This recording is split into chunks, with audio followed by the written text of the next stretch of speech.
Ikigai. രചന hectare Garcia ഫ്രാൻസിസ്ക് മിറാഷസ്. വിവർത്തനം K Kannan. ആമുഖം. Ikigai ഒരു നിഗൂഢ പദം. ടോക്കിയോയിലെ ഒരു മഴക്കാല രാത്രി നഗരത്തിലെ ഒരു ചെറിയ ബാറിൽ ഗ്രന്ഥകർത്താക്കൾ ആദ്യമായി ഒരുമിച്ചിരുന്ന നിമിഷത്തിലാണ് ആ കൃതി പിറന്നു വീഴുന്നത്. ഞങ്ങൾ രണ്ടുപേരും ഓരോരുത്തരും എഴുതിയ പുസ്തകങ്ങൾ വായിച്ചവരാണ്, പക്ഷേ ഒരിക്കലും നേരിട്ട് കണ്ടിട്ടില്ലായിരുന്നു. ജപ്പാന്റെ തലസ്ഥാന നഗരത്തിൽ ബാഴ്സലോണയെ വിദൂരത്തിൽ നിർത്തിയിരുന്ന ആയിരക്കണക്കിന് മൈലുകൾക്ക് നന്ദി. ഞങ്ങൾക്കിരുവർക്കും അറിയാവുന്ന ഒരാൾ പരിചയപ്പെടുത്തി. അത് ഒരു ചങ്ങാത്തത്തിന് നിമിത്തമായി. അത് ഈ കൃതിയിലേക്ക് ആനയിച്ചു. അത് ജീവിതകാലം മുഴുവൻ നീണ്ടു നിൽക്കുമെന്ന് കരുതുന്ന ഒരു ബന്ധത്തിന്റെ വിധി നിർണയിച്ചു. ഒരു വർഷത്തിനു ശേഷം ഞങ്ങൾ വീണ്ടും കണ്ടു. ടോക്കിയോയിലെ ഒരു പാർക്കിൽ ഞങ്ങൾ അലഞ്ഞു തിരിഞ്ഞു. പാശ്ചാത്യ മനഃശാസ്ത്രത്തെക്കുറിച്ച്, പ്രത്യേകിച്ച് ആളുകളെ അവരുടെ ജീവിതത്തിന്റെ അർത്ഥം കണ്ടെത്താൻ സഹായിക്കുന്ന ലോഗോ തെറാപ്പിയെക്കുറിച്ച് സംസാരിച്ചുകൊണ്ട്. വിക്ടർ ഫ്രാങ്ക്ലിന്റെ ലോഗോ തെറാപ്പിക്ക് ചികിത്സകർക്കിടയിൽ ഇന്ന് അത്ര പ്രിയമില്ല. തങ്ങൾ എന്താണ് ചെയ്യുന്നത്, തങ്ങൾ എങ്ങനെയാണ് ജീവിക്കുന്നത് എന്നീ കാര്യങ്ങളുടെ അർത്ഥം ആളുകൾ തെരഞ്ഞുകൊണ്ടിരിക്കുന്ന ഈ കാലത്തും ഡോക്ടർമാർ മനഃശാസ്ത്രത്തിന്റെ മറ്റ് ചിന്താ പദ്ധതികൾക്കാണ് മുൻഗണന നൽകുന്നത്. നാം ചില കാര്യങ്ങൾ സ്വയം ചോദിക്കേണ്ടതുണ്ട്. എന്താണ് ഈ ജീവിതത്തിന്റെ അർത്ഥം? ദീർഘകാലം ജീവിച്ചിരിക്കലോ അതോ ഉന്നതമായ ഒരു ലക്ഷ്യം സാക്ഷാത്കരിക്കലോ? എന്താണ് തങ്ങളുടെ ആവശ്യം എന്നതിനെ കുറിച്ച് ചിലർക്കറിയാം. അവർക്ക് ജീവിതത്തോട് അഭിനിവേശവും ഉണ്ടായിരിക്കും. എന്നാൽ മറ്റു ചിലർ ഇതേക്കുറിച്ച് ആശയക്കുഴപ്പമുള്ളവരായിരിക്കുന്നത് എന്തുകൊണ്ടാണ്? ഞങ്ങളുടെ ആശയവിനിമയത്തിനിടയിൽ ചില ഘട്ടങ്ങളിൽ ഇക്കിഗായ് എന്ന ആ നിഗൂഢ പദം കടന്നു വന്നു. ഇതൊരു ജാപ്പനീസ് ആശയമാണ്. ഉഷാറായി ജീവിത തിരക്കുകളിൽ മുഴുകുന്നതിന്റെ സന്തോഷമെന്ന് അതിനെ ഏതാണ്ട് വിവർത്തനം ചെയ്യാം. ഇത് ലോഗോ തെറാപ്പിയെ പോലെയാണ്, എന്നാൽ അതിനപ്പുറത്തേക്ക് ഒരു പടി കൂടി കടന്നു പോകുന്നതുമാണ്. ജപ്പാൻകാരുടെ, പ്രത്യേകിച്ച് ഒക്കിനാവ ദ്വീപ് നിവാസികളുടെ അസാധാരണമായ ദീർഘായുസിനെ കുറിച്ച് വിശദീകരിക്കാനുള്ള ഒരു വഴി കൂടിയാണിത്. ഒക്കിനാവയിൽ ഓരോ 1,00,000 പേരിലും 24.55 പേർ 100 വയസ്സിന് മേൽ പ്രായമുള്ളവരാണ്. ആഗോള ശരാശരിയേക്കാൾ ഏറെ മുന്നിൽ. ദക്ഷിണ ജപ്പാനിലുള്ള ഈ ദ്വീപിൽ കഴിയുന്നവർക്ക് ലോകത്ത് മറ്റെവിടെയുമുള്ളവരെക്കാൾ എന്തുകൊണ്ട് ഇത്ര ദീർഘായുസ് ലഭിക്കുന്നു എന്നതിനെക്കുറിച്ച് പഠിക്കുന്നവർക്ക് ഒരു പ്രധാന കാര്യം കണ്ടെത്താൻ കഴിയും. ആരോഗ്യകരമായ ഒരു ആഹാരക്രമം, ലാളിത്യം നിറഞ്ഞ ഭൗതിക ജീവിതം, ഗ്രീൻ ടീ, മിതമായ ഉഷ്ണമേഖലാ കാലാവസ്ഥ. ഹവായിലേതുപോലെ ശരാശരി ചൂടാണ് ഇവിടെയുള്ളത്. ഇവ കൂടാതെ ഇക്കിഗായ് ആണ് അവരുടെ ജീവിതത്തെ രൂപപ്പെടുത്തുന്നത്.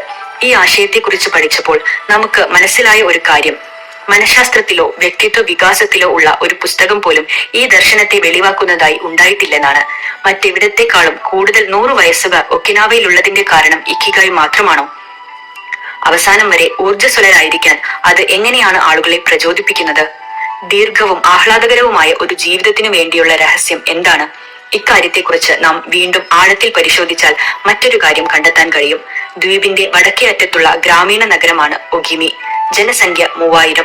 ഇവിടെയുള്ളവർക്കാണ് ലോകത്തെ ഏറ്റവും വലിയ ആയുർദൈർഘ്യമുള്ളത്. അതുകൊണ്ട് ഈ ദ്വീപ് ദീർഘായുസിന്റെ ഗ്രാമം എന്ന വിളിപ്പേരിൽ അറിയപ്പെടുന്നു. ഒക്കിനാവയിൽ നിന്നാണ് ജപ്പാനിലെ ഷിഗുവാസ എന്ന പഴം വരുന്നത്. ചെറുനാരങ്ങ പോലെ ആന്റി ഓക്സിഡന്റ് സാന്നിധ്യമുള്ള ഒരു പഴമാണത്. ഇതായിരിക്കുമോ ഒഗിമിയിലെ ദീർഘായുസിന്റെ രഹസ്യം? അതോ മോറിംഗ ചായ ഉണ്ടാക്കാൻ ഉപയോഗിക്കുന്ന ജലത്തിന്റെ പരിശുദ്ധിയോ? ജപ്പാനിലെ 100 വയസ്സുകാരുടെ ആയുസിന്റെ രഹസ്യത്തെക്കുറിച്ച് പഠിക്കാൻ ഞങ്ങൾ തീരുമാനിച്ചു. ഒരു വർഷത്തെ പ്രാഥമിക ഗവേഷണത്തിനു ശേഷം ഞങ്ങൾ ഗ്രാമത്തിലെത്തി. അവിടുത്തെ ജനങ്ങൾ പ്രാചീന ഭാഷയാണ് സംസാരിച്ചിരുന്നത്. പ്രകൃതി ശക്തികളെ ആരാധിക്കുന്ന മതത്തിൽ വിശ്വസിച്ചിരുന്നവരാണ്. നീണ്ട മുടിയുള്ള ബുനഗയ എന്ന് വിളിക്കുന്ന വനദേവതകളെയാണ് ആരാധിച്ചിരുന്നത്. ഞങ്ങളുടെ കയ്യിൽ ക്യാമറയും റെക്കോർഡിംഗ് ഉപകരണങ്ങളും ഉണ്ടായിരുന്നു. ഗ്രാമത്തിലെത്തിയ ഉടൻ ഞങ്ങൾക്ക് ഗ്രാമീണരുടെ അസാധാരണമായ സൗഹൃദം അനുഭവിക്കാൻ കഴിഞ്ഞു. ഇടതടവില്ലാതെ അവർ തമാശ പറഞ്ഞ് ചിരിച്ചുകൊണ്ടിരുന്നു. ഹരിതാപമായ കുന്നുകളും അവയെ വഴിഞ്ഞൊഴുകിയിരുന്ന അരുവികളും അവിടെ ഉണ്ടായിരുന്നു. നഗരത്തിലെ ഏറ്റവും പ്രായം ചെന്നവരുമായി ഞങ്ങളുടെ കൂടിക്കാഴ്ച നടക്കുമ്പോൾ ഒരു കാര്യം മനസ്സിലായി. ഈ പ്രകൃതി പ്രതിഭാസങ്ങളെക്കാൾ മറ്റു ചിലത് അതിശക്തമായി ഇവരുടെ ജീവിതത്തെ സ്വാധീനിക്കുന്നുണ്ട്. ഇവരിൽ നിന്ന് അസാധാരണമായ ഒരു ആഹ്ലാദം പരന്നൊഴുകുന്നുണ്ട്. അതാണ് അവരുടെ ദീർഘവും സന്തോഷകരവുമായ ജീവിതയാത്രയെ നയിക്കുന്നത്. വീണ്ടും ആ നിഗൂഢ പദം ഇക്കിഗായ്. കൃത്യമായി എന്താണത്? അത് എങ്ങനെ നിങ്ങൾക്ക് ലഭിക്കും? ഒക്കിനാവ നിത്യമായ ആയുസിന്റെ അഭയകേന്ദ്രമായതിൽ അത്ഭുതപ്പെടാനില്ല.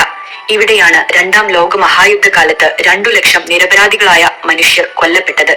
പുറത്തുനിന്നെത്തുന്നവരോട് ശത്രുത പുലർത്തുന്നതിനു പകരം ഒക്കിനാവക്കാർ ഇച്ചാറിബ ചോഡെ എന്ന തത്വത്തിൽ വിശ്വസിക്കുന്നവരാണ്.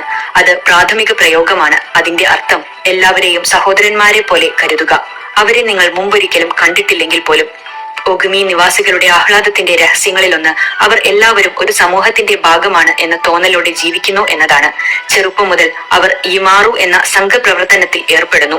അതിലൂടെ അവർ പരസ്പരം സഹായിക്കുന്നു, സൗഹൃദം പരിപോഷിപ്പിക്കുന്നു, ലളിതമായി ഭക്ഷിക്കുന്നു, ആവശ്യത്തിന് വിശ്രമിക്കുന്നു, പതിവായി ജോലി ചെയ്യുന്നു, മിതമായ വ്യായാമം. ഇതെല്ലാം മികച്ച ആരോഗ്യത്തിന്റെ സമവാക്യങ്ങളാണ്. എന്നാൽ ആഹ്ലാദകരമായ ഈ ജീവിതം ഈ 100 വയസ്സുകാർ ആഘോഷിക്കുകയാണ്. ജന്മദിനങ്ങളും ഓരോ പുതിയ ദിനങ്ങളും അവർ ആഘോഷിക്കുന്നു. ഇതാണ് അവരുടെ ഇക്കിഗായ്. ജപ്പാനിലെ 100 വയസ്സുകാരുടെ രഹസ്യം നിങ്ങൾക്ക് പകർന്നു നൽകുകയാണ് ഈ പുസ്തകത്തിന്റെ ലക്ഷ്യം. അതുവഴി നിങ്ങൾക്ക് നിങ്ങളുടെ സ്വന്തം ഇക്കിഗായ് കണ്ടെത്താനുള്ള വഴിയിലെത്താനും കഴിയും. തങ്ങളുടെ സ്വന്തം ഇക്കിഗായ് കണ്ടെത്തുന്നവർക്ക് ദീർഘവും ആഹ്ലാദകരവുമായ ഒരു യാത്ര ജീവിതത്തിലുടനീളം സ്വായത്തമാക്കാൻ കഴിയും. സന്തോഷകരമായ ഒരു യാത്ര ആശംസിക്കുന്നു. എല്ലാവരും ചാനൽ സബ്സ്ക്രൈബ് ചെയ്യുക. വീഡിയോ ഇഷ്ടമായെങ്കിൽ ലൈക്ക് ചെയ്യുക, കമൻറ്റ് ചെയ്യുക, ഷെയർ ചെയ്യുക. അടുത്ത ഭാഗം ഉടൻ ഉണ്ടായിരിക്കുന്നതാണ്. താങ്ക്സ്.